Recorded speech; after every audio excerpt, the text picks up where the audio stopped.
Bonjour, une vidéo pour expliquer le principe du recyclage des croûtes océaniques et des croûtes continentales. Donc le principe du recyclage, c'est l'idée que les roches de l'ACC par exemple vont être transformées sous d'autres formes, donc il y a un recyclage permanent des matériaux. Alors en fait, on le voit sur cette diapo, il y a deux types de recyclage. Le recyclage de la lithosphère ou de la croûte océanique va s'opérer via le mécanisme de la subduction, et ce recyclage particulier expliquera aussi l'âge jeune de la lithosphère océanique qui dépasse rarement 200 millions d'années. Par contre, le recyclage de la lithosphère ou de la croûte continentale est un peu plus compliqué. Lui, il va se mettre en place en partie grâce au processus orogénique, c'est-à-dire en fait au cycle de fabrication des chaînes de collision. Lors de ces processus orogéniques, vous avez vu qu'il y a des phénomènes de convergence, ce qui engendre des mouvements tectoniques, des plis, des chevauchements, des charriages, ce qui conduit à un épaississement crustal. Et l'idée, c'est que justement les roches de la CC vont subir, au travers de ces processus orogéniques, un recyclage permanent, qui expliquera aussi que la lithosphère continentale ou la CC présente un âge beaucoup plus élevé que la lithosphère océanique, puisqu'on peut atteindre des âges de 3 à 4 milliards d'années. Alors cette diapositive, pour résumer simplement le recyclage de la lithosphère ou de la croûte continentale, Ici, on a donc les principales roches de la croûte continentale. On retrouve les roches volcaniques, plutoniques, métamorphiques, sédimentaires, qu'on a étudiées dans tous les chapitres de géologie de ce programme de Terminal S. Et l'idée, c'est que le recyclage, on va commencer dès qu'on a la fabrication de ces reliefs par le couple érosion, altération, érosion. On va transformer, donc première étape de cette transformation de ce recyclage, transformer ces roches en sédiments et en roches sédimentaires. Ensuite, l'idée, c'est que lorsque justement ces roches sédimentaires vont être pris en charge dans un processus orogénique, dans la fabrication d'une chaîne de collision, elles vont subir justement des contraintes, elles vont subir des variations de température de pression qui va conduire à une nouvelle étape dans ce recyclage, puisque ces roches sédimentaires peuvent évoluer vers des roches métamorphiques, comme les gneiss que l'on a vu cette année.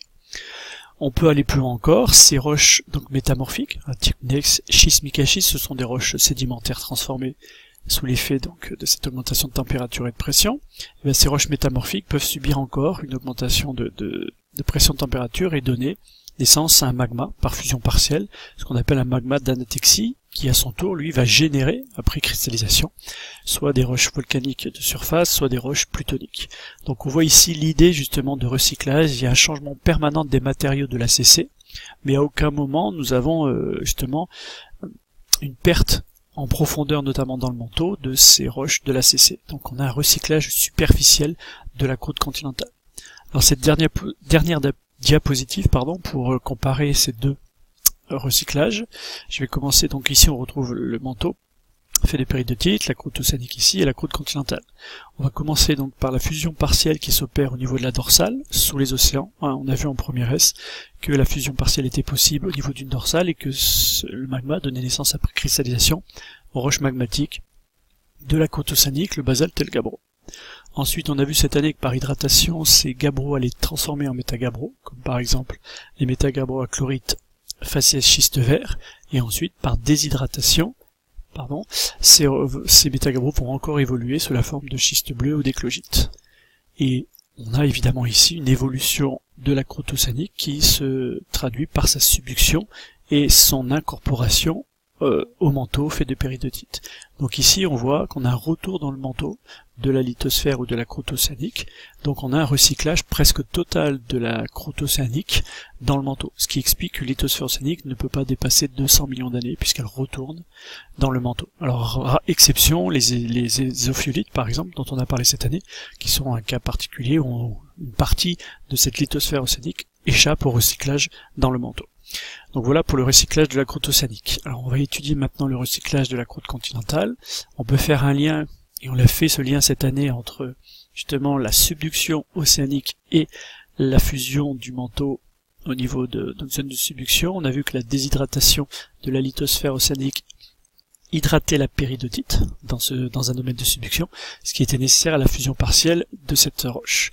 La fusion partielle donnant naissance aux roches magmatiques volcaniques type andésite ou plutonique, ce qu'on appelle les granitoïdes. Donc ces roches vont participer évidemment aux roches qui caractérisent une CC, et le relief est en partie constitué par ces roches.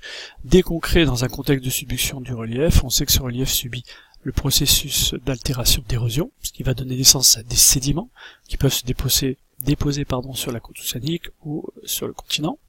Et l'idée clé, donc voilà, là on commence le recyclage, puisque les matériaux du relief, qui peuvent être des roches magmatiques, sédimentaires ou métamorphiques, vont subir un changement d'état et devenir des roches sédimentaires, sous l'effet du processus altération-érosion. Ensuite, l'idée clé, c'est que ces roches sédimentaires vont être intégrées à des différents cycles orogéniques, qui comprennent les subductions, collisions, et donc vont subir forcément, lors de ces nouvelles contraintes, liées à l'épaississement, des augmentations de pression et de température. Du coup, les roches sédimentaires vont évoluer sous forme de roches métamorphiques, comme les gneiss dont on a parlé cette année. Si justement les contraintes continuent, l'épaississement se poursuit, vous allez avoir des conditions encore plus importantes de pression et de température qui peuvent faire évoluer les roches métamorphiques sous la forme de roches particulières. On a vu les migmatites cette année, qui donnent naissance à un magma, une fusion partielle des gneiss. On parle d'un magma d'andétexie, et qui peut justement contribuer lui aussi à la mise en place des roches magmatiques.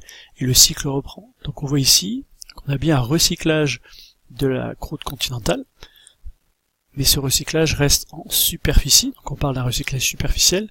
On n'a pas à aucun moment un retour des matériaux de l'ACC dans le manteau. Ce qui explique justement ces âges différents entre l'ACC, qui peut atteindre 3 à 4 milliards d'années, et la CO, qui dépasse pas 200 millions d'années. Donc on a bien deux types de recyclage qui expliquent un peu les caractères de ces deux croûtes.